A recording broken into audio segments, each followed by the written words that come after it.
Good evening, dear friends, and welcome back to another magical chapter of Cozy Sleep Time, Arabian Night Stories, Part 5. We are thrilled to have you join us once more as we venture further into the mesmerizing world of Arabian tales.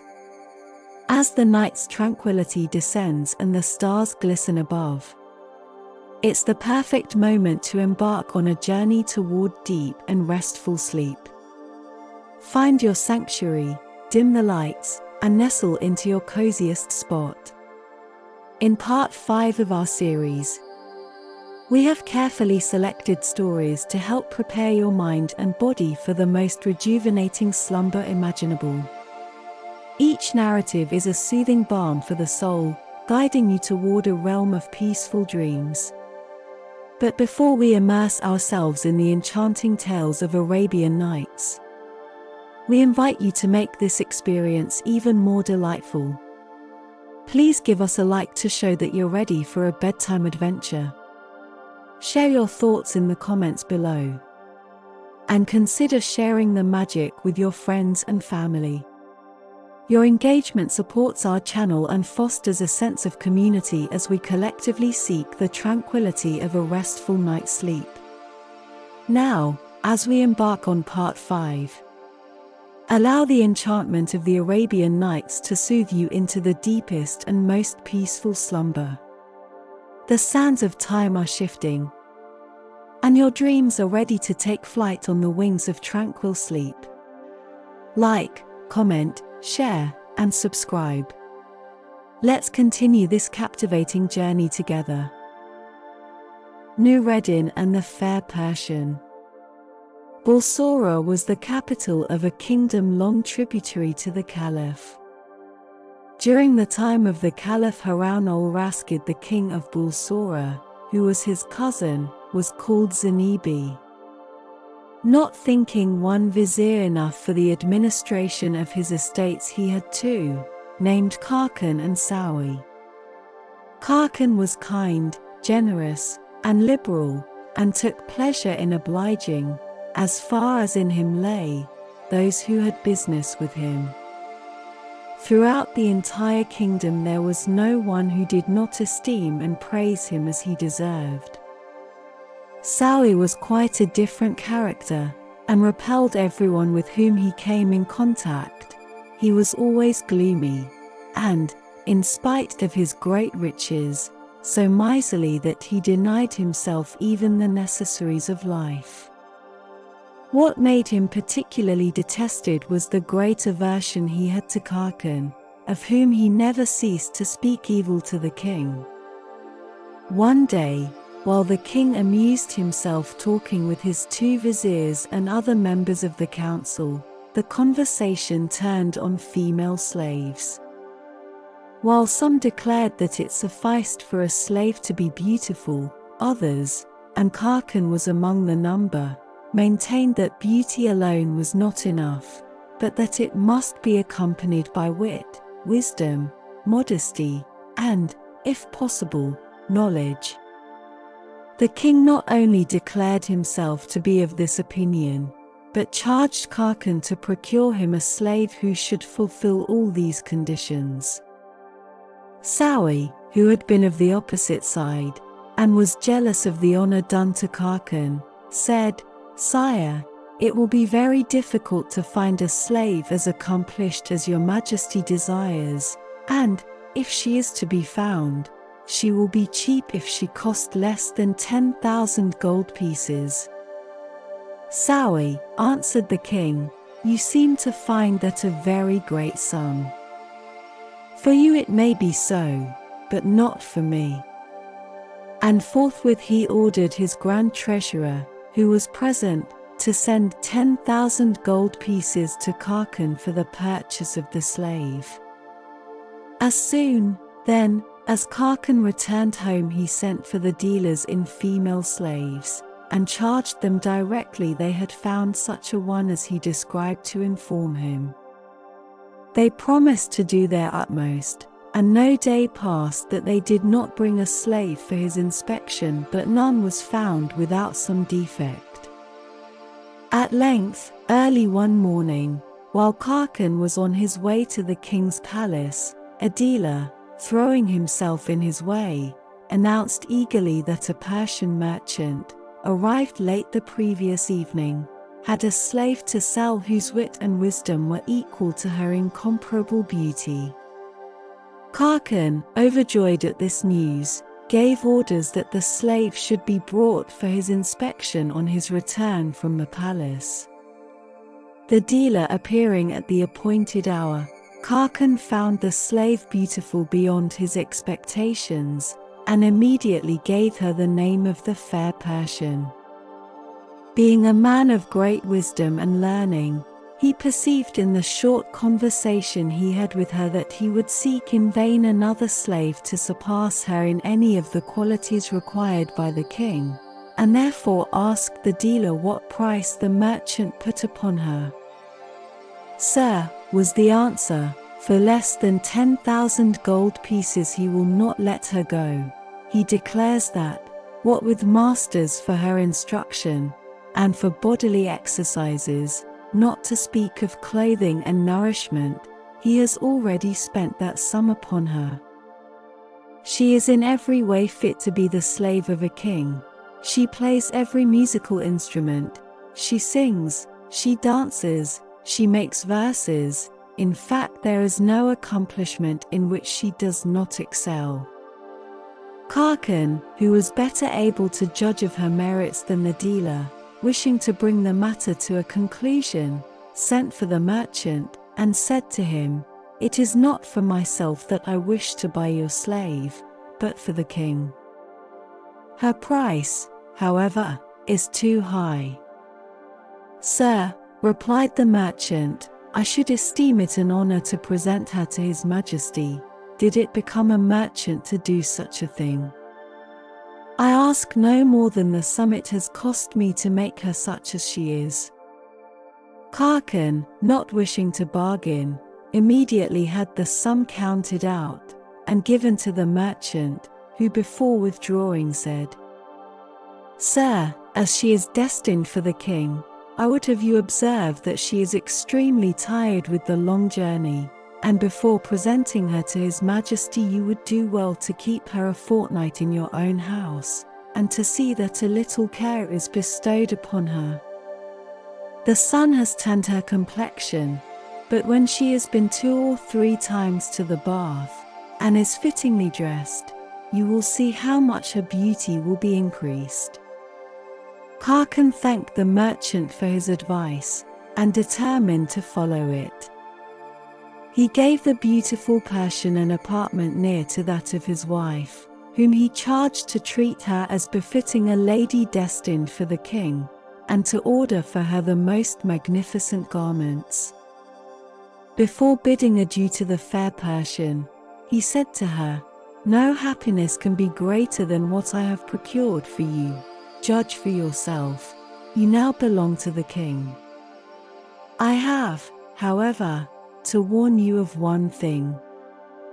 I have a son, who, though not wanting in sense, is young, foolish, and headstrong, and I charge you to keep him at a distance." The Persian thanked him for his advice, and promised to profit by it. Nureddin, for so the vizier's son was named, went freely in and out of his mother's apartments. He was young, well-made and agreeable, and had the gift of charming all with whom he came in contact. As soon as he saw the beautiful Persian, though aware that she was destined for the king, he let himself be carried away by her charms, and determined at once to use every means in his power to retain her for himself. The Persian was equally captivated by Nureddin, and said to herself, "The vizier does me too great honor in buying me for the king. I should esteem myself very happy if he would give me to his son." Nureddin availed himself of every opportunity to gaze upon her beauty, to talk and laugh with her, and never would have left her side if his mother had not forced him. Some time having elapsed, on account of the long journey, Since the beautiful Persian had been to the bath, 5 or 6 days after her purchase, the vizier's wife gave orders that the bath should be heated for her, and that her own female slaves should attend her there, and afterwards should array her in a magnificent dress that had been prepared for her. Her toilet completed, the beautiful Persian came to present herself to the vizier's wife, who hardly recognized her, so greatly was her beauty increased. Kissing her hand, the beautiful slave said, "Madam, I do not know how you find me in this dress that you have had prepared for me. Your women assure me that it suits me so well that they hardly knew me. If it is the truth they tell me, and not flattery, it is to you I owe the transformation." "My daughter," answered the vizier's wife, "they do not flatter you. I myself hardly recognized you. The improvement is not due to the dress alone, but largely to the beautifying effects of the bath. I am so struck by its results that I would try it on myself." Acting forthwith on this decision, she ordered 2 little slaves during her absence to watch over the beautiful Persian, and not to allow Nureddin to enter should he come. She had no sooner gone than he arrived, and not finding his mother in her apartment, would have sought her in that of the Persian. The 2 little slaves barred the entrance, saying that his mother had given orders that he was not to be admitted. Taking each by an arm, he put them out of the anteroom, and shut the door. Then they rushed to the bath, informing their mistress with shrieks and tears that Nureddin had driven them away by force and gone in. This news caused great consternation to the lady, who, dressing herself as quickly as possible, hastened to the apartment of the fair Persian, to find that Nureddin had already gone out. Much astonished to see the vizier's wife enter in tears, the Persian asked what misfortune had happened. "What?" exclaimed the lady, "you ask me that, knowing that my son Nureddin has been alone with you?" "But, madam," inquired the Persian, "what harm is there in that? How? Has my husband not told you that you are destined for the king?" "Certainly, but Nureddin has just been to tell me that his father has changed his mind and has bestowed me upon him. I believed him, and so great is my affection for Nureddin that I would willingly pass my life with him." "Would to heaven," exclaimed the wife of the vizier, "that what you say were true, but Nureddin has deceived you, and his father will sacrifice him in vengeance for the wrong he has done." So saying, she wept bitterly, and all her slaves wept with her. Khakan, entering shortly after this, was much astonished to find his wife and her slaves in tears, and the beautiful Persian greatly perturbed.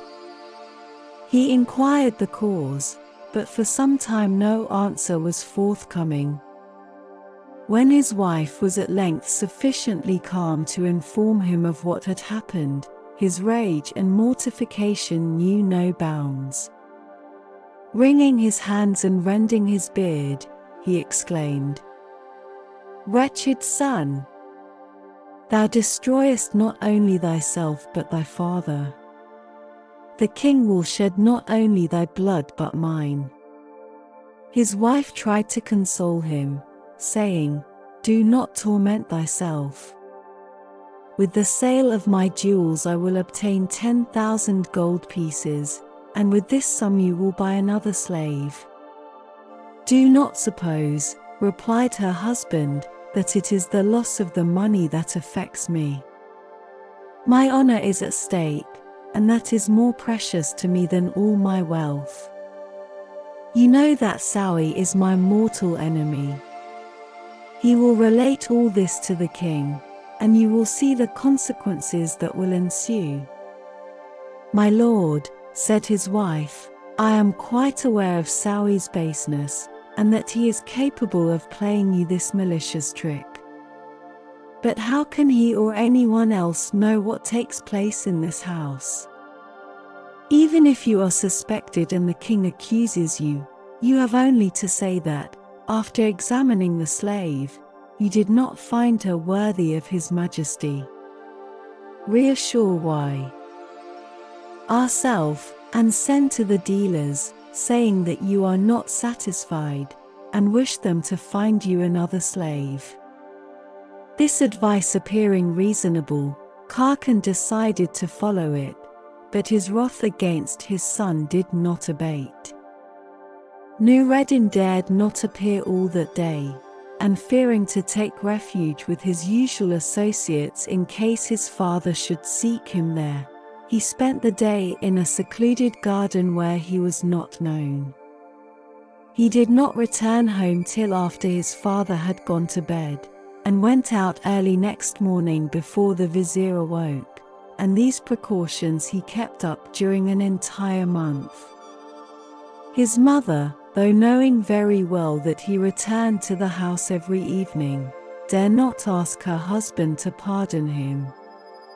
At length she took courage and said, "My lord, I know that a son could not act more basely towards his father than Nureddin has done towards you, but after all will you now pardon him?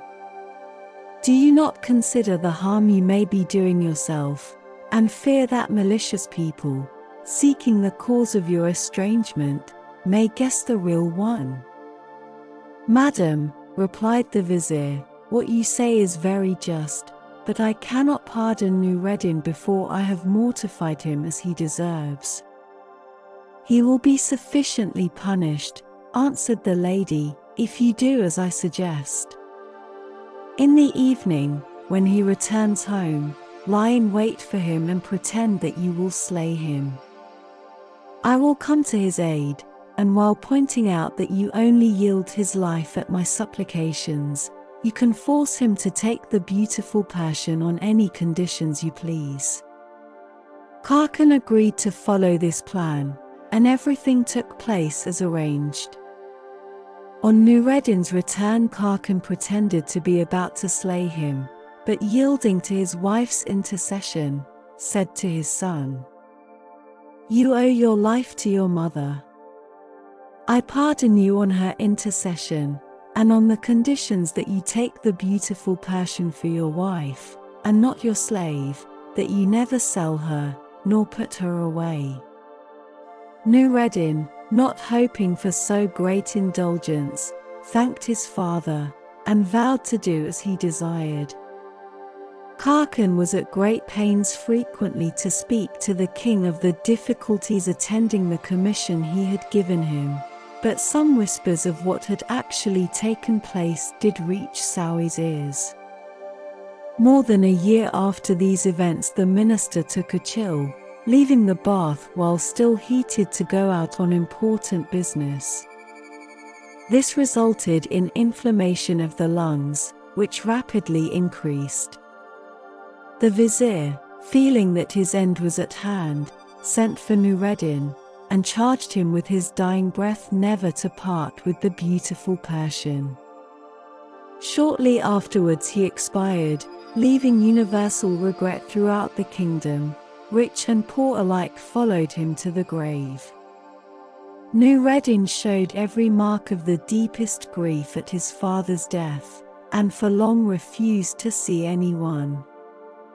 At length a day came when, one of his friends being admitted, urged him strongly to be consoled, and to resume his former place in society.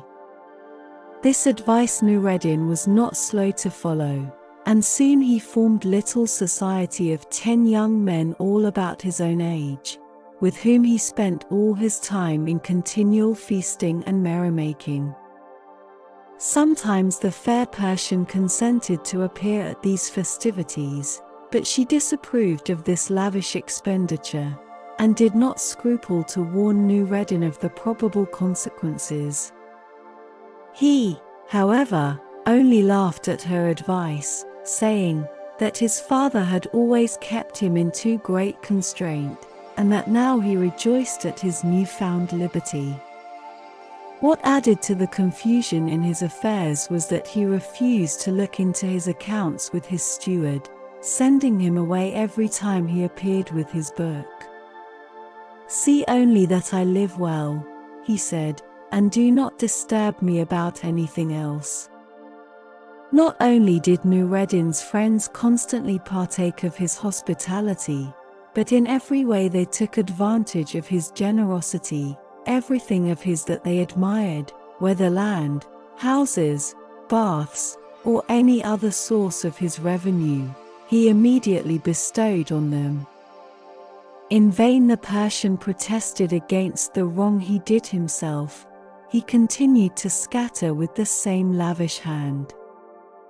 Throughout one entire year Nureddin did nothing but amuse himself and dissipate the wealth his father had taken such pains to acquire. The year had barely elapsed, when one day, as they sat at table, there came a knock at the door.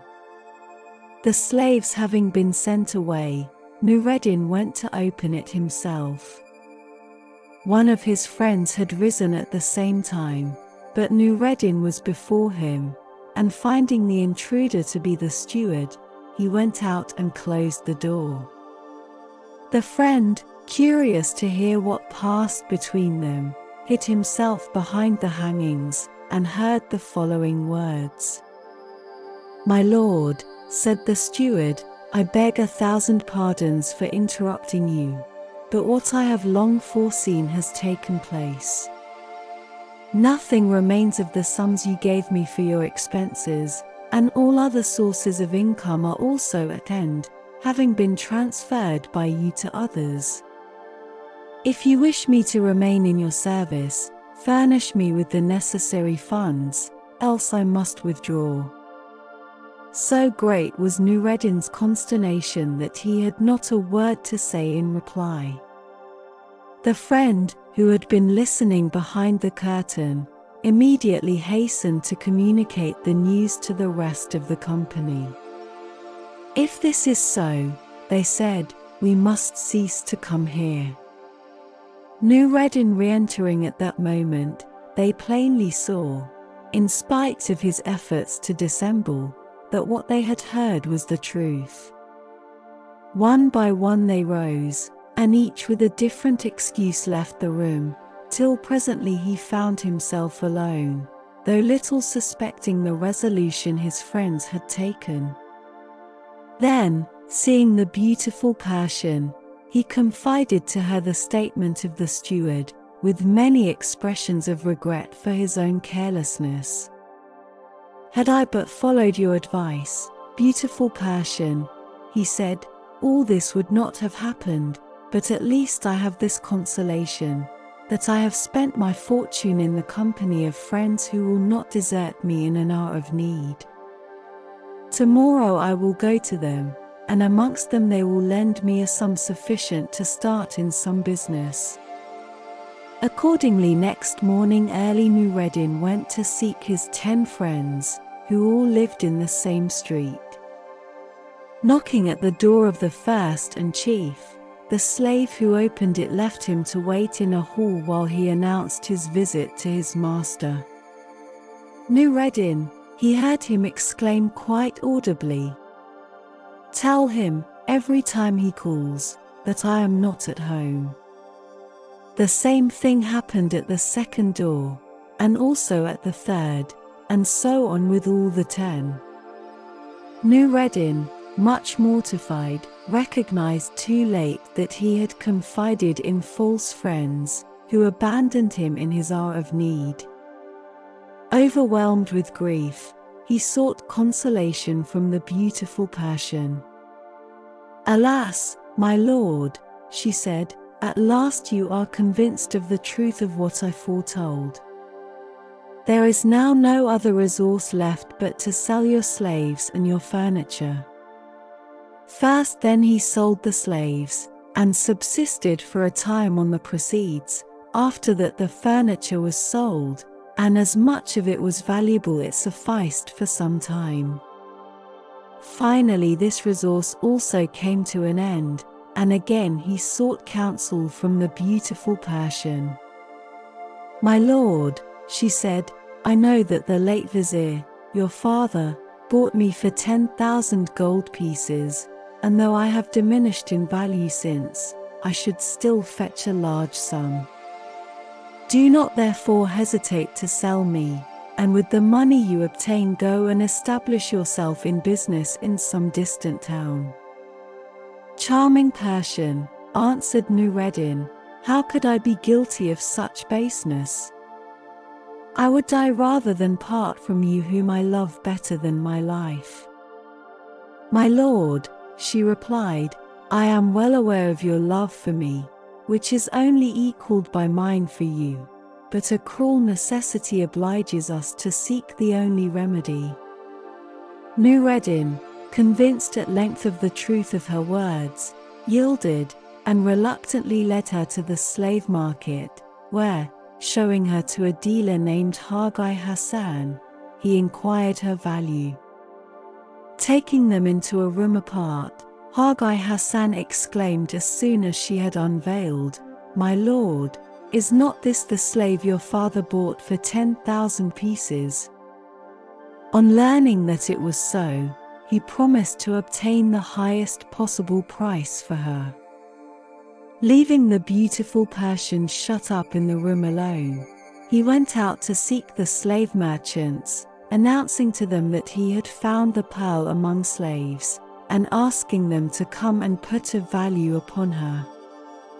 As soon as they saw her they agreed that less than 4,000 gold pieces could not be asked. Haggai Hassan, then closing the door upon her, began to offer her for sale, calling out, "Who will bid 4,000 gold pieces for the Persian slave?" Before any of the merchants had bid, Sawi happened to pass that way, and judging that it must be a slave of extraordinary beauty, rode up to Haggai Hassan and desired to see her. Now it was not the custom to show a slave to a private bidder, but as no one dared to disobey the vizier, his request was granted. As soon as Sawi saw the Persian he was so struck by her beauty, that he immediately wished to possess her, and not knowing that she belonged to Nureddin, he desired Haggai Hassan to send for the owner and to conclude the bargain at once. Haggai Hassan then sought Nureddin, and told him that his slave was going far below her value, and that if Sawi bought her he was capable of not paying the money. "What you must do," he said, "is to pretend that you had no real intention of selling your slave, and only swore you would in a fit of anger against her. When I present her to Sawi, as if with your consent, you must step in, and with blows begin to lead her away."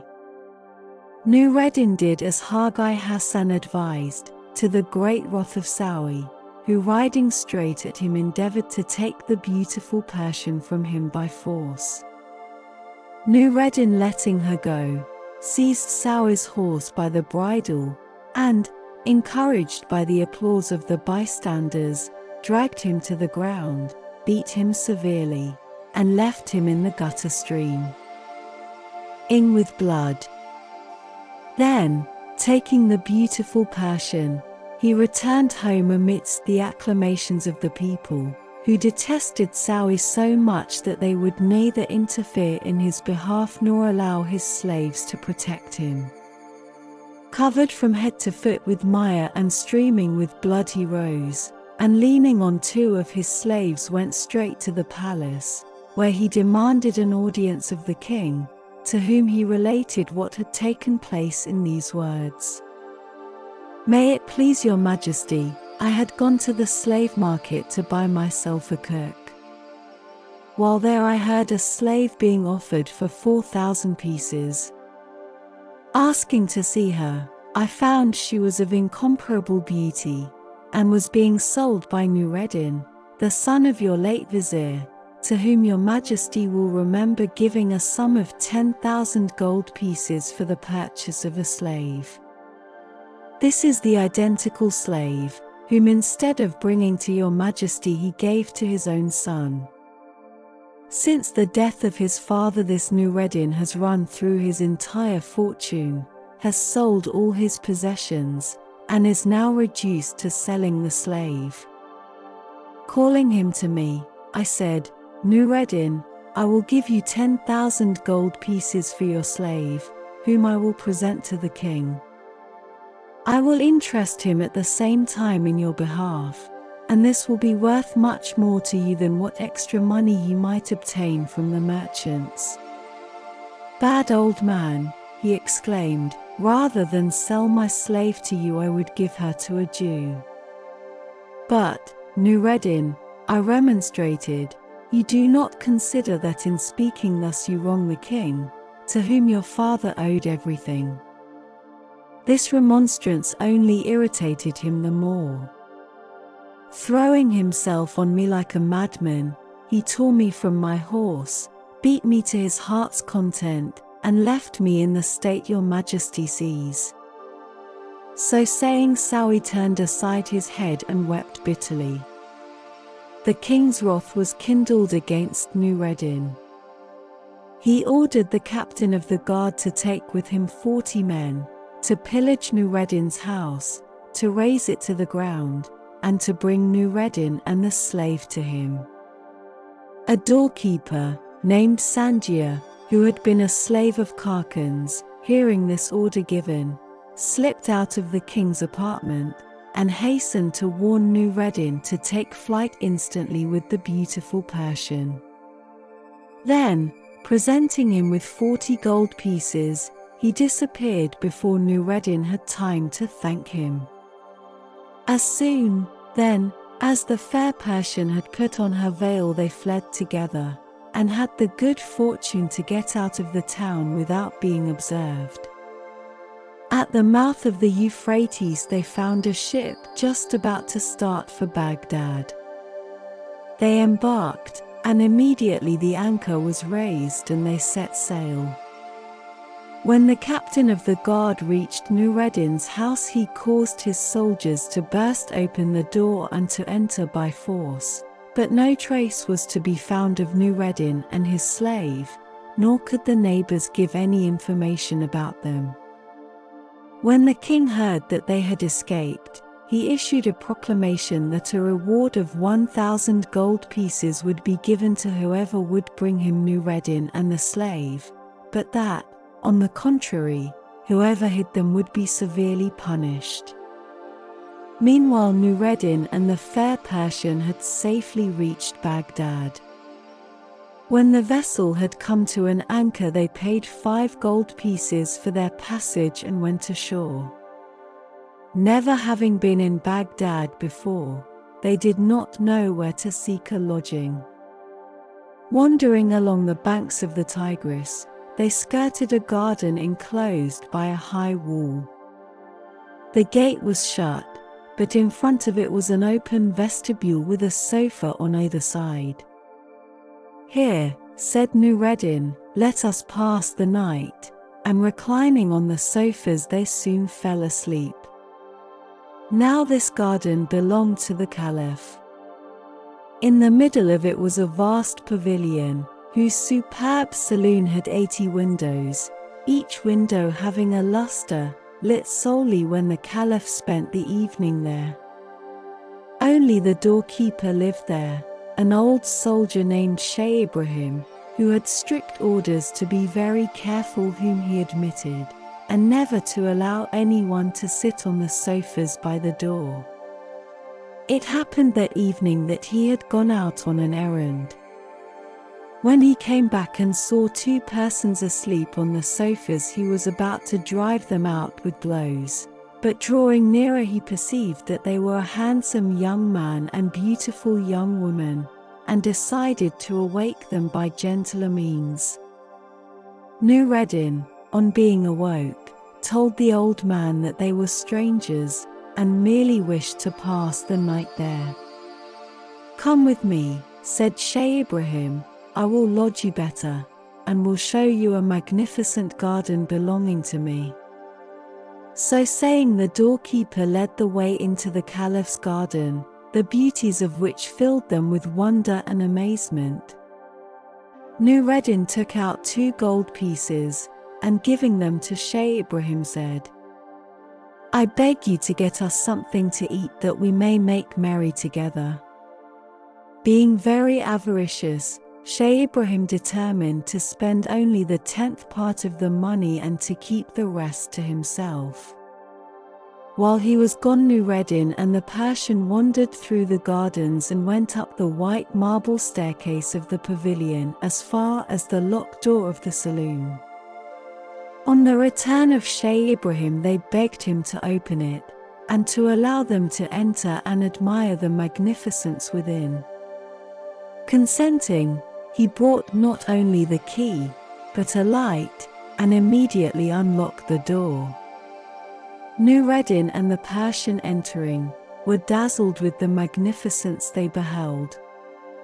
The paintings and furniture were of astonishing beauty, and between each window was a silver arm holding a candle. Shaykh Ibrahim spread the table in front of a sofa, and all 3 ate together. When they had finished eating, Nureddin asked the old man to bring them a bottle of wine. "Heaven forbid," said Shaykh Ibrahim, "that I should come in contact with wine. I who have 4 times made the pilgrimage to Mecca, and have renounced wine forever. You would, however, do us a great service in procuring us some," said Nureddin. "You need not touch it yourself. Take the ass which is tied to the gate, lead it to the nearest wine shop, and ask some passerby to order 2 jars of wine. Have them put in the ass's panniers, and drive him before you. Here are 2 pieces of gold for the expenses." At sight of the gold, Shaykh Ibrahim set off at once to execute the commission. On his return, Nureddin said, "We have still need of cups to drink from, and of fruit, if you can procure us some." Shaykh Ibrahim disappeared again, and soon returned with a table spread with cups of gold and silver, and every sort of beautiful fruit.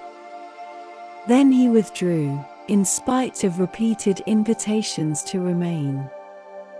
Nureddin and the beautiful Persian, finding the wine excellent, drank of it freely, and while drinking they sang. Both had fine voices, and Shaykh Ibrahim listened to them with great pleasure, first from a distance, then he drew nearer, and finally put his head in at the door. Nureddin, seeing him, called to him to come in and keep them company. At first the old man declined, but was persuaded to enter the room, to sit down on the edge of the sofa nearest the door, and at last to draw closer and to seat himself by the beautiful Persian, who urged him so persistently to drink her health that at length he yielded, and took the cup she offered. Now the old man only made a pretense of renouncing wine. He frequented wine shops like other people, and had taken none of the precautions Nureddin had proposed. Having once yielded, he was easily persuaded to take a 2nd cup, and a 3rd, and so on till he no longer knew what he was doing. Till near midnight they continued drinking, laughing, and singing together. About that time the Persian, perceiving that the room was lit by only one miserable tallow candle, asked Shaykh Ibrahim to light some of the beautiful candles in the silver arms. "Light them yourself," answered the old man, "you are younger than I, but let 5 or 6 be enough." She did not stop, however, till she had lit all the 80, but Shaykh Ibrahim was not conscious of this, and when, soon after that, Nureddin proposed to have some of the lustres lit, he answered, You are more capable of lighting them than I, but not more than 3. Nureddin, far from contenting himself with 3, lit all, and opened all the 80 windows. The Caliph Harun al-Rashid, chancing at that moment to open a window in the saloon of his palace looking on the garden, was surprised to see the pavilion brilliantly illuminated.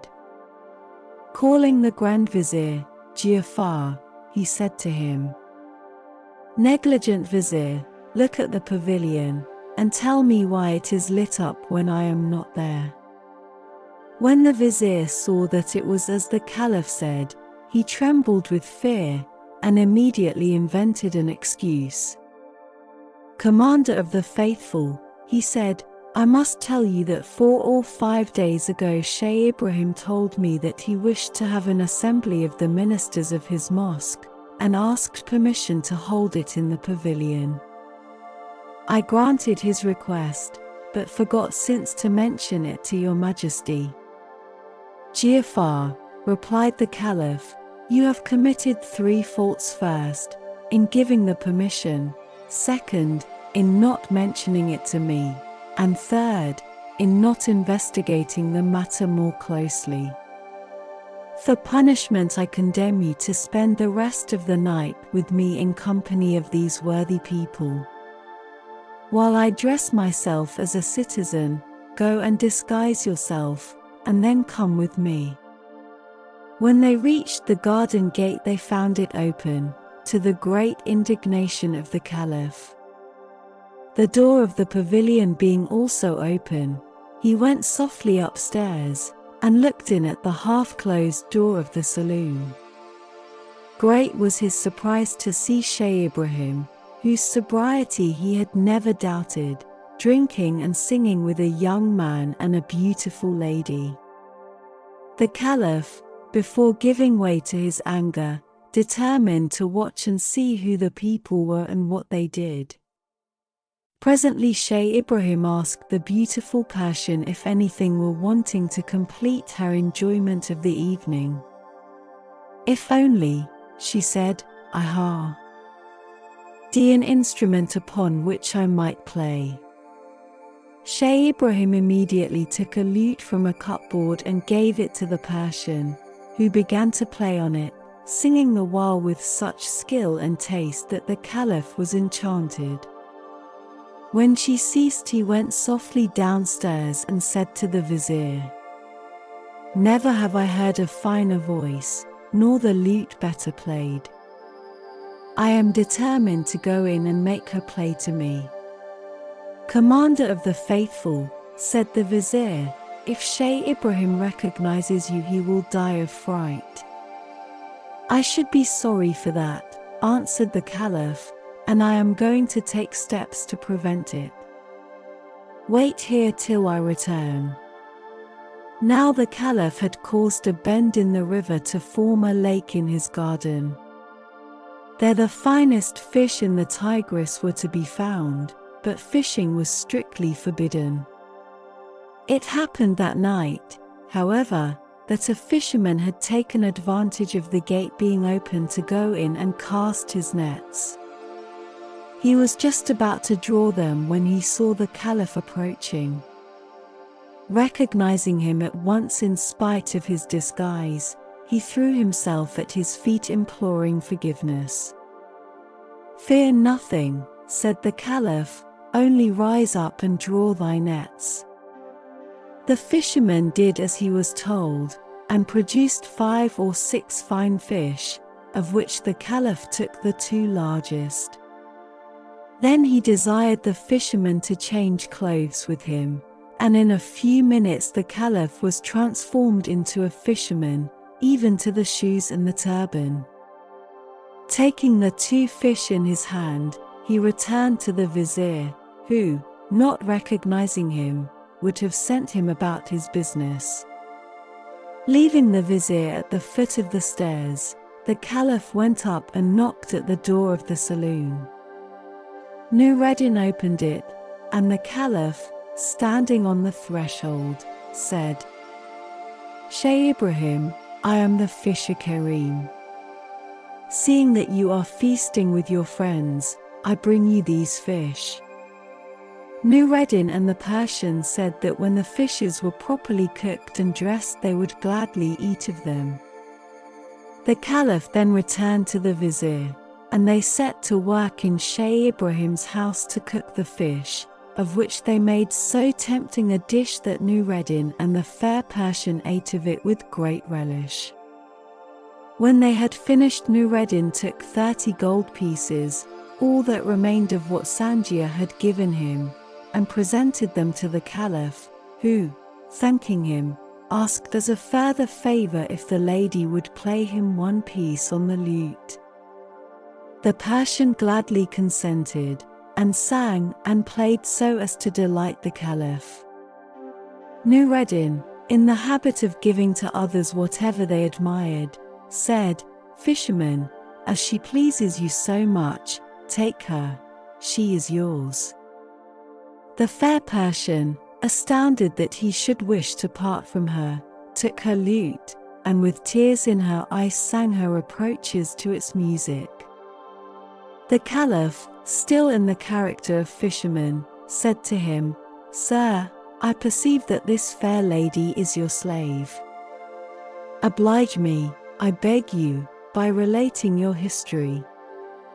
Nureddin willingly granted this request, and recounted everything from the purchase of the slave down to the present moment. "And where do you go now?" asked the Caliph. "Wherever the hand of Allah leads me," said Nureddin. "Then, if you will listen to me," said the Caliph, "you will immediately return to Bulsora. I will give you a letter to the king, which will ensure you a good reception from him."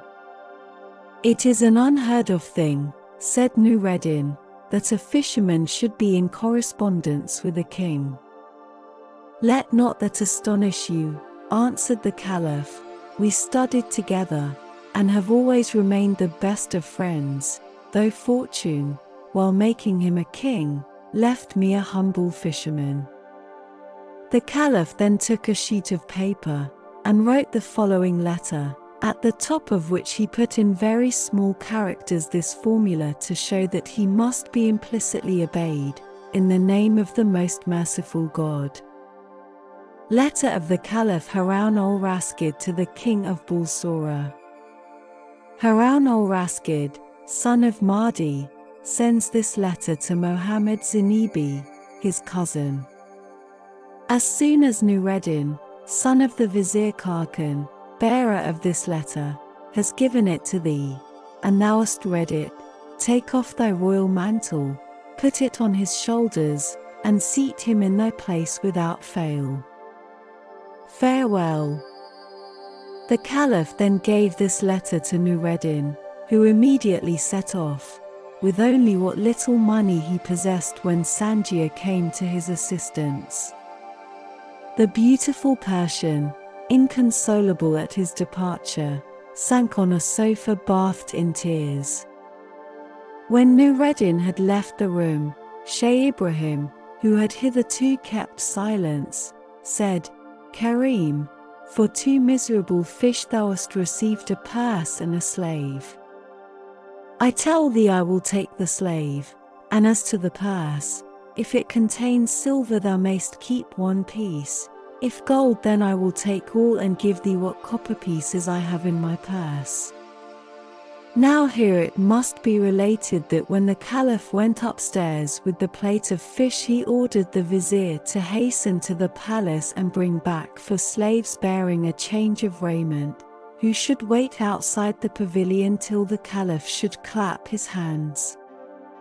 Still personating the fisherman, the Caliph answered, "Shaykh Ibrahim, whatever is in the purse I will share equally with you, but as to the slave I will keep her for myself.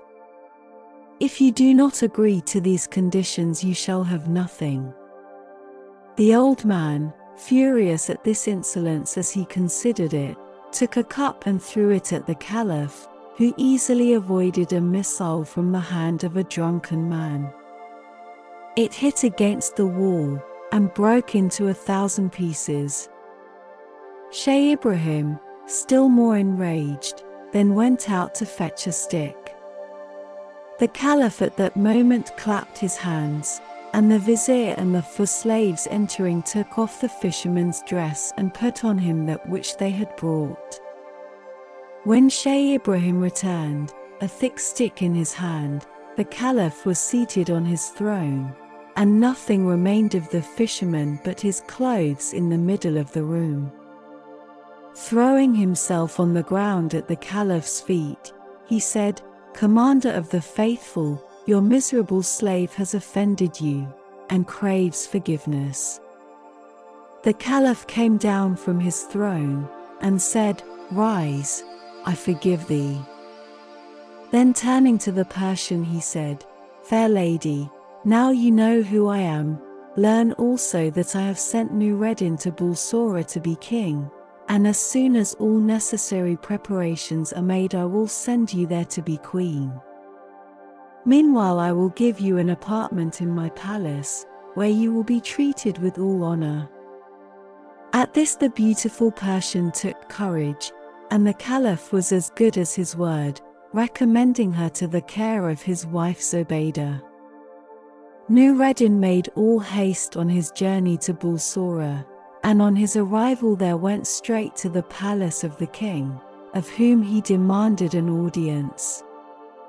It was immediately granted, and holding the letter high above his head he forced his way through the crowd. While the king read the letter he changed color. He would instantly have executed the Caliph's order, but first he showed the letter to Sawi, whose interests were equally at stake with his own. Pretending that he wished to read it a second time, Sawi turned aside as if to seek a better light. Unperceived by anyone he tore off the formula from the top of the letter, put it to his mouth, and swallowed it. Then, turning to the king, he said, "Your Majesty has no need to obey this letter. The writing is indeed that of the Caliph, but the formula is absent. Besides, he has not sent an express with the patent, without which the letter is useless. Leave all to me, and I will take the consequences." The king not only listened to the persuasions of Sawi, but gave Nureddin into his hands. Such a severe bastinado was first administered to him, that he was left more dead than alive. Then Sawi threw him into the darkest and deepest dungeon, and fed him only on bread and water. After 10 days Sawi determined to put an end to Nureddin's life, but dared not without the king's authority. To gain this end, he loaded several of his own slaves with rich gifts, and presented himself at their head to the king, saying that they were from the new king on his coronation. "What?" said the king. "Is that wretch still alive? Go and behead him at once. I authorize you." "Sire," said Sawi, "I thank your Majesty for the justice you do me. I would further beg, as Nureddin publicly affronted me, that the execution might be in front of the palace, and that it might be proclaimed throughout the city, so that no one may be ignorant of it."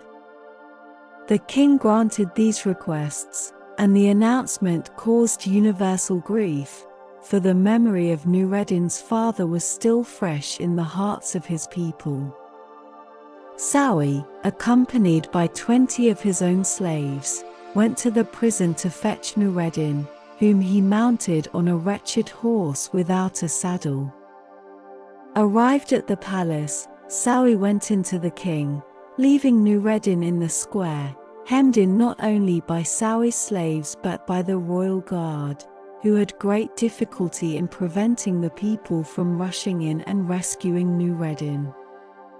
So great was the indignation against Sawi that if anyone had set the example he would have been stoned on his way through the streets.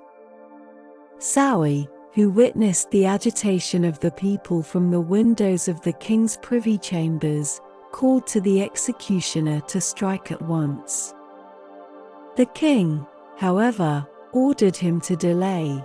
Not only was he jealous of Saoui's interference, but he had another reason. A troop of horsemen was seen at that moment riding at full gallop towards the square. Saoui suspected who they might be, and urged the king to give the signal for the execution without delay, but this the king refused to do till he knew who the horsemen were. Now, they were the vizier Giafar and his suite arriving at full speed from Baghdad. For several days after Nureddin's departure with the letter, the Caliph had forgotten to send the express with the patent, without which the letter was useless. Hearing a beautiful voice one day in the women's part of the palace uttering Layman Tatayans, he was informed that it was the voice of the fair Persian, and suddenly calling to mind the patent, he sent for Giafar, and ordered him to make for Balsora with the utmost speed if Nureddin were dead, to hang Saoui, if he was still alive, to bring him at once to Baghdad along with the king and Saoui. Giafar rode at full speed through the square, and alighted at the steps of the palace, where the king came to greet him. The vizier's first question was whether Nureddin was still alive. The king replied that he was, and he was immediately led forth, though bound hand and foot. By the vizier's orders his bonds were immediately undone, and Saoui was tied with the same cords. Next day Giafar returned to Baghdad, bearing with him the king, Saoui, and Nureddin. When the Caliph heard what treatment Nureddin had received, he authorized him to behead Saoui with his own hands, but he declined to shed the blood of his enemy, who was forthwith handed over to the executioner. The Caliph also desired Nureddin to reign over Balsora, but this, too, he declined, saying that after what had passed there he preferred never to return, but to enter the service of the Caliph. He became one of his most intimate courtiers, and lived long in great happiness with the fair Persian. As to the king, the Caliph contented himself with sending him back to Balsora, with the recommendation to be more careful in future in the choice of his vizier. Aladdin and the Wonderful Lamp. There once lived a poor tailor, who had a son called Aladdin, a careless, idle boy who would do nothing but play all day long in the streets with little idle boys like himself. This so grieved the father that he died, yet, in spite of his mother's tears and prayers, Aladdin did not mend his ways. One day, when he was playing in the streets as usual, a stranger asked him his age, and if he were not the son of Mustafa the tailor. "I am, sir," replied Aladdin, "but he died a long while ago." On this the stranger, who was a famous African magician, fell on his neck and kissed him, saying, "I am your uncle, and knew you from your likeness to my brother. Go to your mother and tell her I am coming." Aladdin ran home, and told his mother of his newly found uncle. "Indeed, child," she said, "your father had a brother, but I always thought he was dead." However, she prepared supper, and bade Aladdin seek his uncle, who came laden with wine and fruit. He presently fell down and kissed the place where Mustafa used to sit, bidding Aladdin's mother not to be surprised at not having seen him before, as he had been 40 years out of the country. He then turned to Aladdin, and asked him his trade, at which the boy hung his head, while his mother burst into tears. On learning that Aladdin was idle and would learn no trade, he offered to take a shop for him and stock it with merchandise. Next day he bought Aladdin a fine suit of clothes, and took him all over the city, showing him the sights, and brought him home at nightfall to his mother, who was overjoyed to see her son so fine. Next day the magician led Aladdin into some beautiful gardens a long way outside the city gates. They sat down by a fountain, and the magician pulled a cake from his girdle, which he divided between them. They then journeyed onwards till they almost reached the mountains. Aladdin was so tired that he begged to go back, but the magician beguiled him with pleasant stories, and led him on in spite of himself.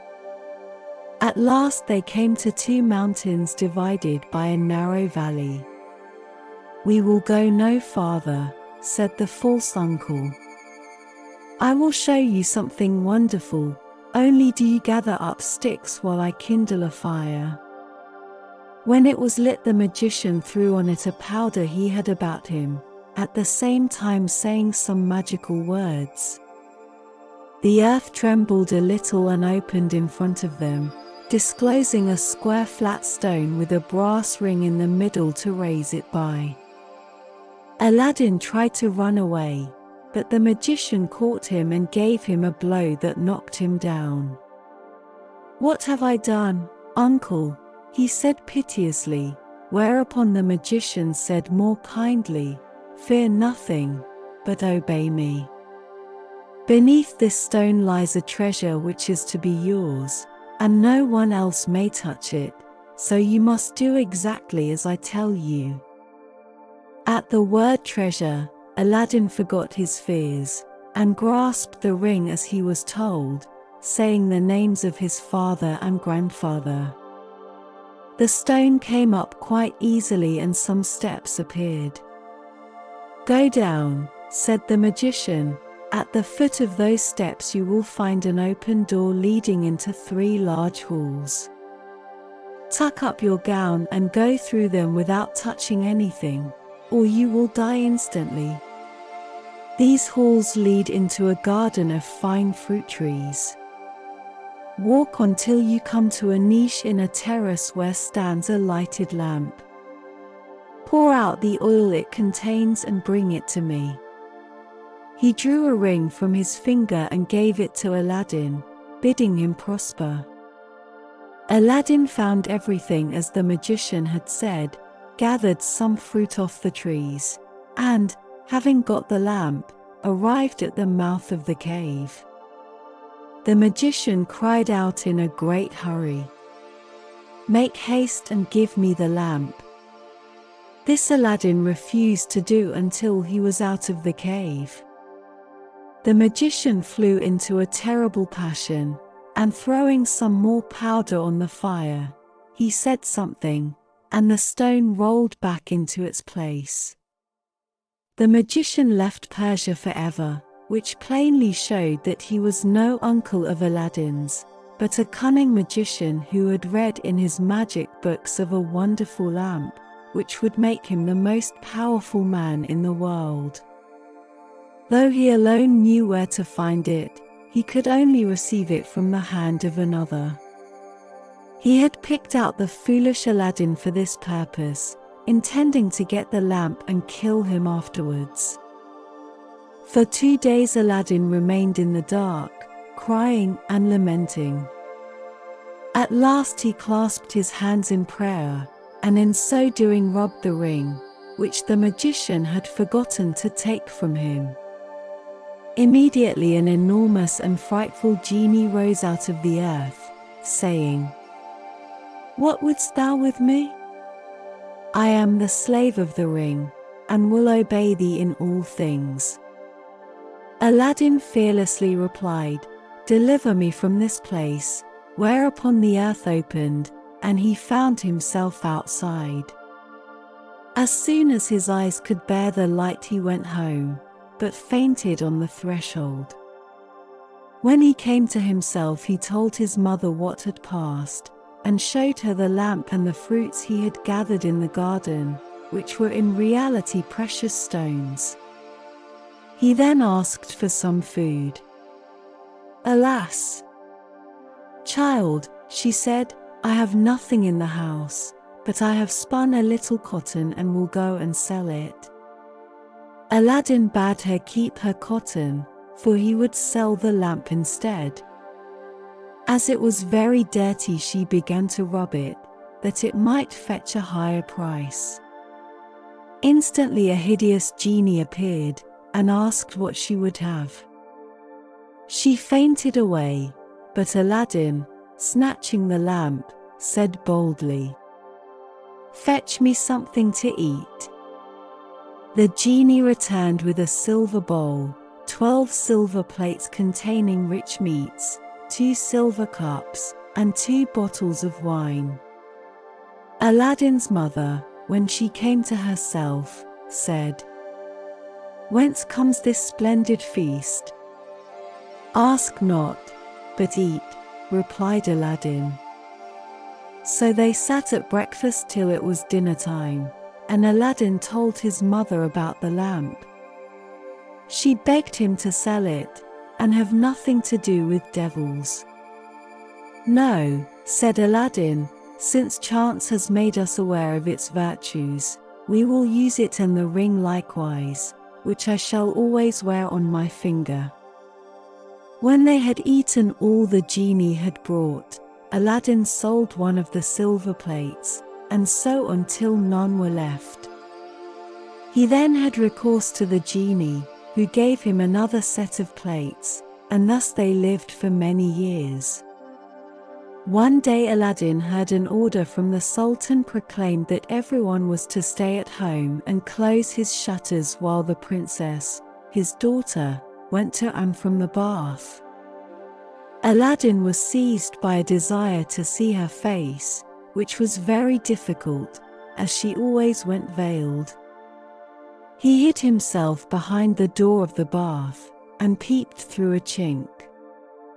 The princess lifted her veil as she went in, and looked so beautiful that Aladdin fell in love with her at first sight. He went home so changed that his mother was frightened. He told her he loved the princess so deeply that he could not live without her, and meant to ask her in marriage of her father. His mother, on hearing this, burst out laughing, but Aladdin at last prevailed upon her to go before the Sultan and carry his request. She fetched a napkin and laid in it the magic fruits from the enchanted garden, which sparkled and shone like the most beautiful jewels. She took these with her to please the Sultan, and set out, trusting in the lamp. The Grand Vizier and the Lords of Council had just gone in as she entered the hall and placed herself in front of the Sultan.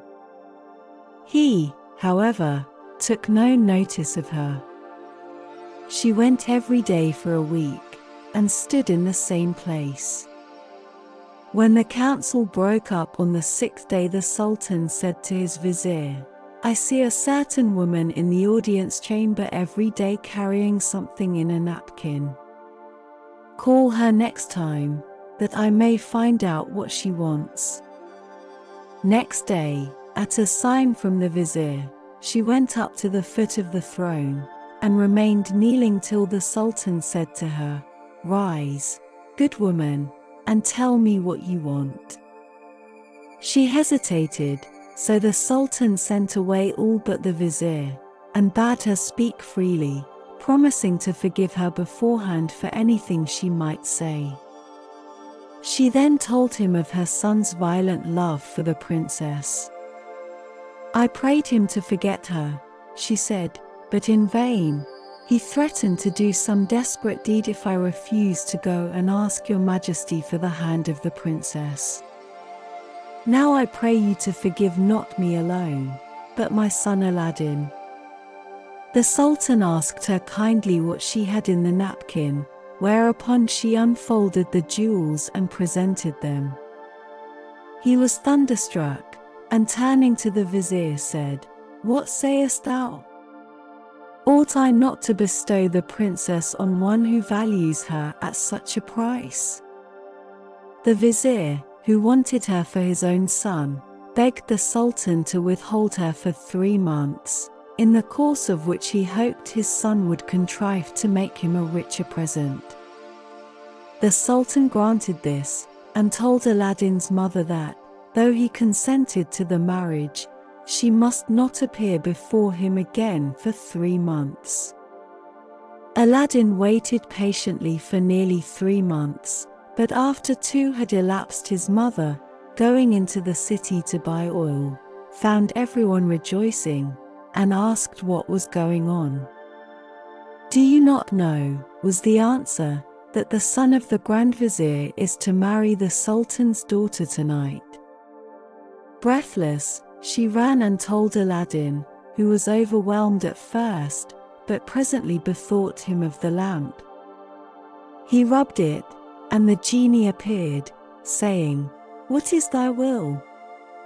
Aladdin replied, "The Sultan, as thou knowest, has broken his promise to me, and the vizier's son is to have the princess. My command is that tonight you bring hither the bride and bridegroom." "Master, I obey," said the genie. Aladdin then went to his chamber, where, sure enough, at midnight the genie transported the bed containing the vizier's son and the princess. "Take this new married man," he said, "and put him outside in the cold, and return at daybreak." Whereupon the genie took the vizier's son out of bed, leaving Aladdin with the princess.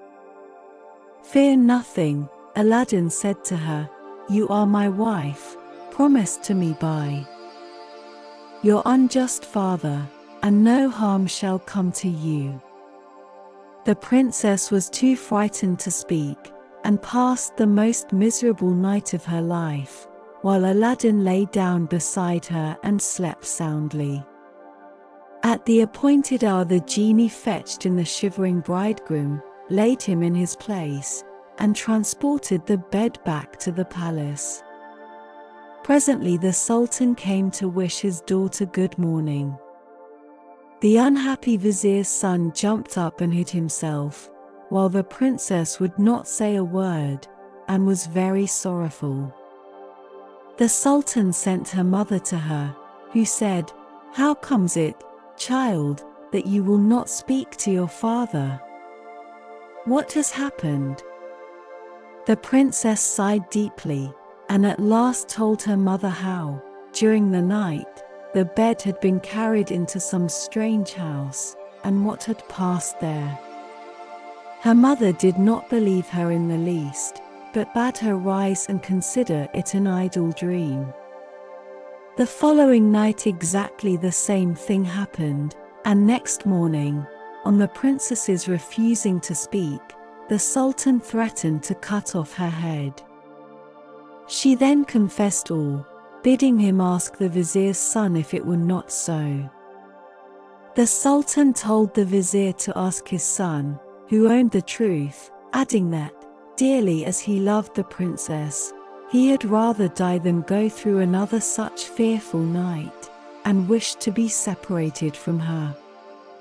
His wish was granted, and there was an end of feasting and rejoicing. When the 3 months were over, Aladdin sent his mother to remind the sultan of his promise. She stood in the same place as before, and the sultan, who had forgotten Aladdin, at once remembered him, and sent for her. On seeing her poverty, the sultan felt less inclined than ever to keep his word, and asked the vizier's advice, who counseled him to set so high a value on the princess that no man living could come up to it. The sultan then turned to Aladdin's mother, saying, "Good woman, a sultan must remember his promises, and I will remember mine, but your son must first send me 40 basins of gold brimful of jewels, carried by 40 black slaves, led by as many white ones, splendidly dressed. Tell him that I await his answer." The mother of Aladdin bowed low and went home, thinking all was lost. She gave Aladdin the message, adding, "He may wait long enough for your answer." "Not so long, mother, as you think," her son replied. "I would do a great deal more than that for the princess." He summoned the genie, and in a few moments the 80 slaves arrived, and filled up the small house and garden. Aladdin made them set out to the palace, 2 and 2, followed by his mother. They were so richly dressed, with such splendid jewels in their girdles, that everyone crowded to see them and the basins of gold they carried on their heads. They entered the palace, and, after kneeling before the Sultan, stood in a half-circle round the throne with their arms crossed, while Aladdin's mother presented them to the Sultan. He hesitated no longer, but said, "Good woman, return and tell your son that I wait for him with open arms." She lost no time in telling Aladdin, bidding him make haste. But Aladdin first called the genie. "I want a scented bath," he said, "a richly embroidered habit, a horse surpassing the Sultan's, and 20 slaves to attend me. Besides this, 6 slaves, beautifully dressed, to wait on my mother, and lastly, 10,000 pieces of gold in 10 purses." No sooner said than done. Aladdin mounted his horse and passed through the streets, the slaves strewing gold as they went. Those who had played with him in his childhood knew him not, he had grown so handsome.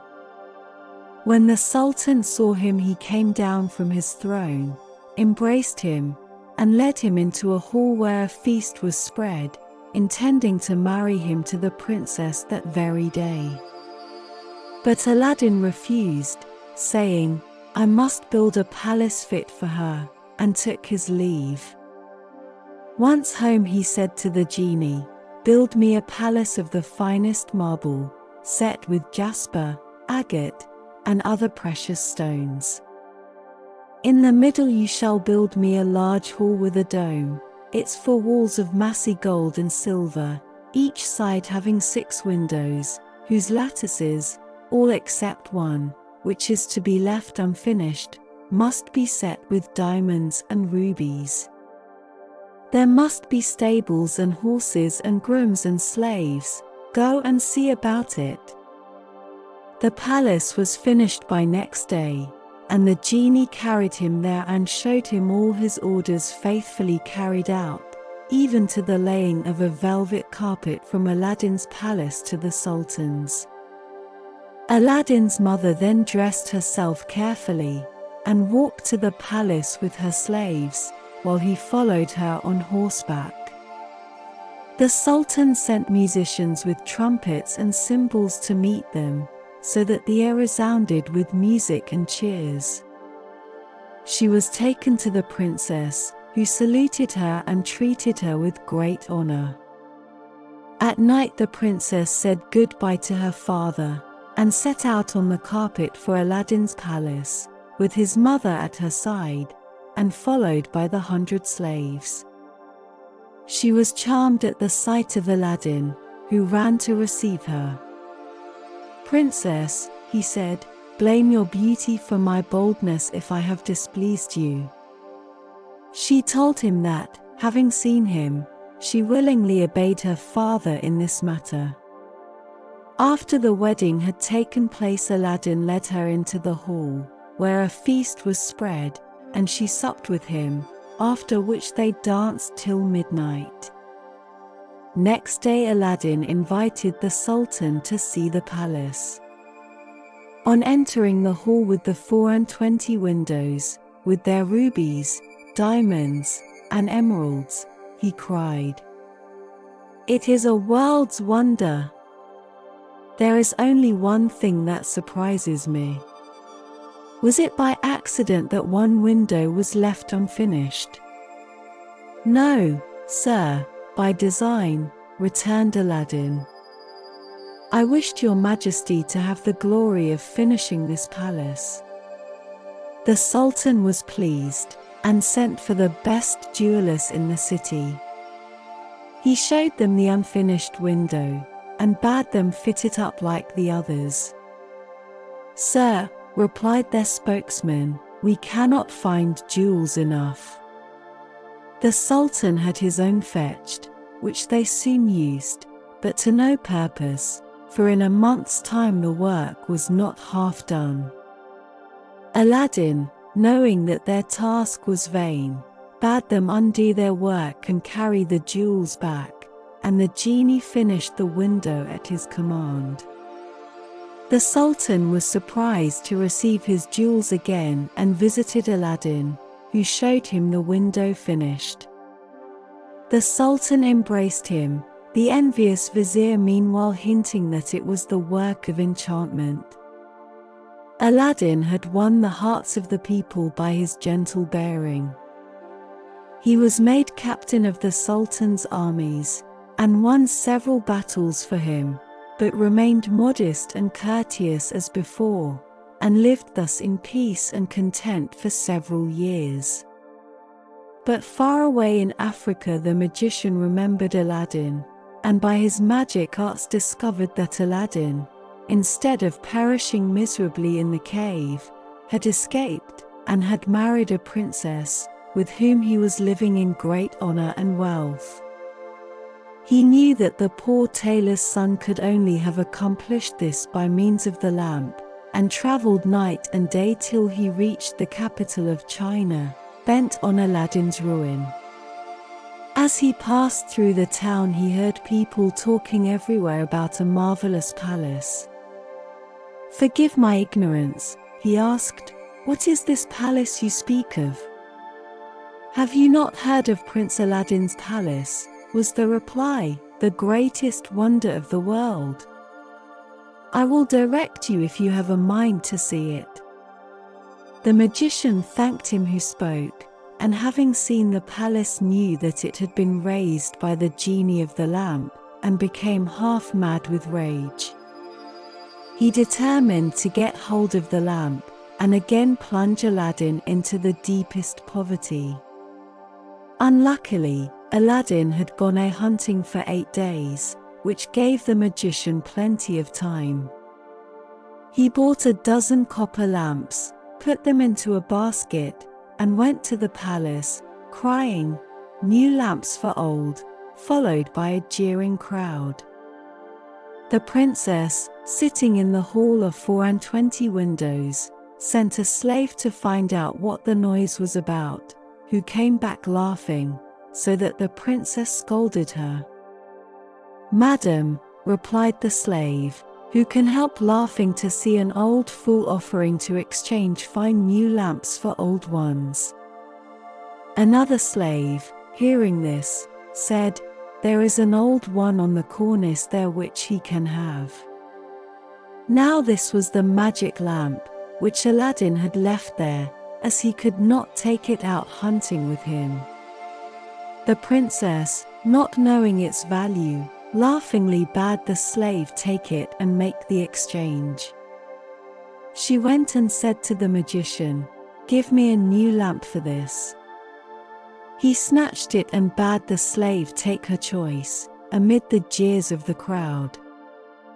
Little he cared, but left off crying his lamps, and went out of the city gates to a lonely place, where he remained till nightfall, when he pulled out the lamp and rubbed it. The genie appeared, and at the magician's command carried him, together with the palace and the princess in it, to a lonely place in Africa. Next morning the Sultan looked out of the window towards Aladdin's palace and rubbed his eyes, for it was gone. He sent for the vizier, and asked what had become of the palace. The vizier looked out too, and was lost in astonishment. He again put it down to enchantment, and this time the Sultan believed him, and sent 30 men on horseback to fetch Aladdin in chains. They met him riding home, bound him, and forced him to go with them on foot. The people, however, who loved him, followed, armed, to see that he came to no harm. He was carried before the Sultan, who ordered the executioner to cut off his head. The executioner made Aladdin kneel down, bandaged his eyes, and raised his scimitar to strike. At that instant the vizier, who saw that the crowd had forced their way into the courtyard and were scaling the walls to rescue Aladdin, called to the executioner to stay his hand. The people, indeed, looked so threatening that the Sultan gave way and ordered Aladdin to be unbound, and pardoned him in the sight of the crowd. Aladdin now begged to know what he had done. "False wretch," said the Sultan, "come hither," and showed him from the window the place where his palace had stood. Aladdin was so amazed that he could not say a word. "Where is my palace and my daughter?" demanded the Sultan. "For the first I am not so deeply concerned, but my daughter I must have, and you must find her or lose your head." Aladdin begged for 40 days in which to find her, promising if he failed to return and suffer death at the Sultan's pleasure. His prayer was granted, and he went forth sadly from the Sultan's presence. For 3 days he wandered about like a madman, asking everyone what had become of his palace, but they only laughed and pitied him. He came to the banks of a river, and knelt down to say his prayers before throwing himself in. In so doing he rubbed the magic ring he still wore. The genie he had seen in the cave appeared, and asked his will. "Save my life, genie," said Aladdin, "and bring my palace back." "That is not in my power," said the genie. "I am only the slave of the ring. You must ask the slave of the lamp." "Even so," said Aladdin, "but thou canst take me to the palace, and set me down under my dear wife's window." He at once found himself in Africa, under the window of the princess, and fell asleep out of sheer weariness. He was awakened by the singing of the birds, and his heart was lighter. He saw plainly that all his misfortunes were owing to the loss of the lamp, and vainly wondered who had robbed him of it. That morning the princess rose earlier than she had done since she had been carried into Africa by the magician, whose company she was forced to endure once a day. She, however, treated him so harshly that he dared not live there altogether. As she was dressing, one of her women looked out and saw Aladdin. The princess ran and opened the window, and at the noise she made Aladdin looked up. She called to him to come to her, and great was the joy of these lovers at seeing each other again. After he had kissed her, Aladdin said, "I beg of you, Princess, in God's name, before we speak of anything else, for your own sake and mine, tell me what has become of an old lamp I left on the cornice in the hall of 24 windows, when I went a-hunting." "Alas," she said, "I am the innocent cause of our sorrows," and told him of the exchange of the lamp. "Now I know," cried Aladdin, "that we have to thank the African magician for this. Where is the lamp?" "He carries it about with him," said the princess. "I know, for he pulled it out of his breast to show me. He wishes me to break my faith with you and marry him, saying that you were beheaded by my father's command. He is forever speaking ill of you, but I only reply by my tears. If I persist, I doubt not that he will use violence." Aladdin comforted her, and left her for a while. He changed clothes with the first person he met in the town, and having bought a certain powder returned to the princess, who let him in by a little side door. "Put on your most beautiful dress," he said to her, "and receive the magician with smiles, leading him to believe that you have forgotten me. Invite him to sup with you, and say you wish to taste the wine of his country. He will go for some, and while he is gone I will tell you what to do." She listened carefully to Aladdin, and when he left her arrayed herself gaily for the first time since she left China. She put on a girdle and headdress of diamonds, and seeing in a glass that she looked more beautiful than ever, received the magician, saying to his great amazement, "I have made up my mind that Aladdin is dead, and that all my tears will not bring him back to me, so I am resolved to mourn no more, and have therefore invited you to sup with me. But I am tired of the wines of China, and would fain taste those of Africa." The magician flew to his cellar, and the princess put the powder Aladdin had given her in her cup.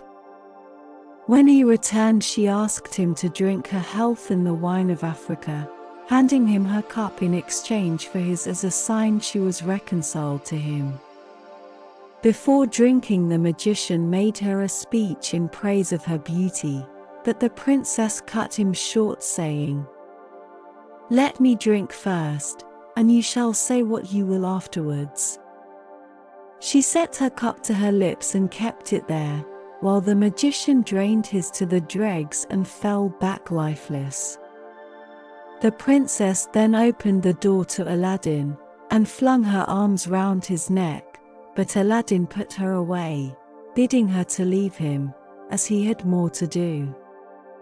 He then went to the dead magician, took the lamp out of his vest, and bade the genie carry the palace and all in it back to China. This was done, and the princess in her chamber only felt 2 little shocks, and little thought she was at home again. The Sultan, who was sitting in his closet, mourning for his lost daughter, happened to look up, and rubbed his eyes, for there stood the palace as before. He hastened thither, and Aladdin received him in the hall of the 24 windows, with the princess at his side. Aladdin told him what had happened, and showed him the dead body of the magician, that he might believe. A 10 days' feast was proclaimed, and it seemed as if Aladdin might now live the rest of his life in peace, but it was not to be. The African magician had a younger brother, who was, if possible, more wicked and more cunning than himself. He traveled to China to avenge his brother's death, and went to visit a pious woman called Fatima, thinking she might be of use to him. He entered her cell and clapped a dagger to her breast, telling her to rise and do his bidding on pain of death. He changed clothes with her, colored his face like hers, put on her veil and murdered her, that she might tell no tales. Then he went towards the palace of Aladdin, and all the people, thinking he was the holy woman, gathered round him, kissing his hands and begging his blessing. When he got to the palace there was such a noise going on round him that the princess bade her slave look out of the window and ask what was the matter. The slave said it was the holy woman, curing people by her touch of their ailments, whereupon the princess, who had long desired to see Fatima, sent for her. On coming to the princess, the magician offered up a prayer for her health and prosperity. When he had done, the princess made him sit by her, and begged him to stay with her always. The false Fatima, who wished for nothing better, consented, but kept his veil down for fear of discovery.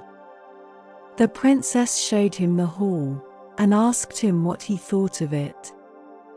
"It is truly beautiful," said the false Fatima. "In my mind it wants but one thing." "And what is that?" said the princess. "If only a roc's egg," replied he, "were hung up from the middle of this dome, it would be the wonder of the world." After this the princess could think of nothing but a roc's egg, and when Aladdin returned from hunting he found her in a very ill humor. He begged to know what was amiss, and she told him that all her pleasure in the hall was spoilt for the want of a roc's egg hanging from the dome. "That is all," replied Aladdin, "you shall soon be happy." He left her and rubbed the lamp, and when the genie appeared commanded him to bring a roc's egg. The genie gave such a loud and terrible shriek that the hall shook. "Wretch," he cried, "is it not enough that I have done everything for you? But you must command me to bring my master and hang him up in the midst of this dome. You and your wife and your palace deserve to be burnt to ashes, but this request does not come from you, but from the brother of the African magician whom you destroyed. He is now in your palace disguised as the holy woman whom he murdered. He it was who put that wish into your wife's head. Take care of yourself, for he means to kill you." So saying, the genie disappeared. Aladdin went back to the princess, saying his head ached, and requesting that the holy Fatima should be fetched to lay her hands on it. But when the magician came near, Aladdin, seizing his dagger, pierced him to the heart. "What have you done?" cried the princess. "You have killed the holy woman." "Not so," replied Aladdin, "but a wicked magician," and told her of how she had been deceived. After this Aladdin and his wife lived in peace.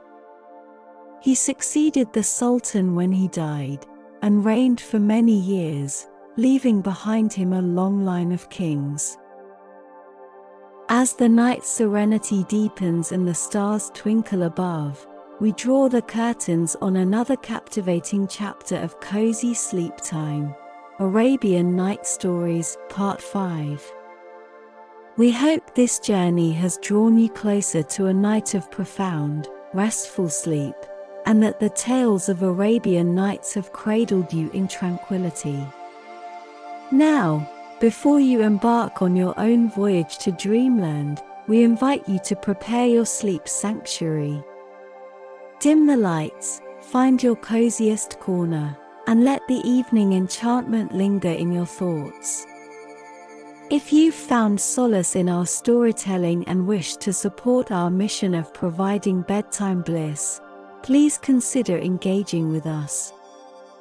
A simple like on this video signifies your readiness for peaceful dreams. Share your thoughts, your favorite moments, or even your own bedtime rituals in the comments below. Extend the magic by sharing this experience with your cherished friends and loved ones. Your engagement not only supports our dedication to crafting these calming tales but also forges a community of kindred spirits on a shared journey to a restful night's embrace. As we bid you good night, may your dreams be as tranquil as the Arabian Nights. We eagerly await the next chapter of our shared voyage, where relaxation and bedtime tales continue to weave their magic. Like, comment, share, and let's journey together toward the rejuvenating sleep you deserve. Until next time.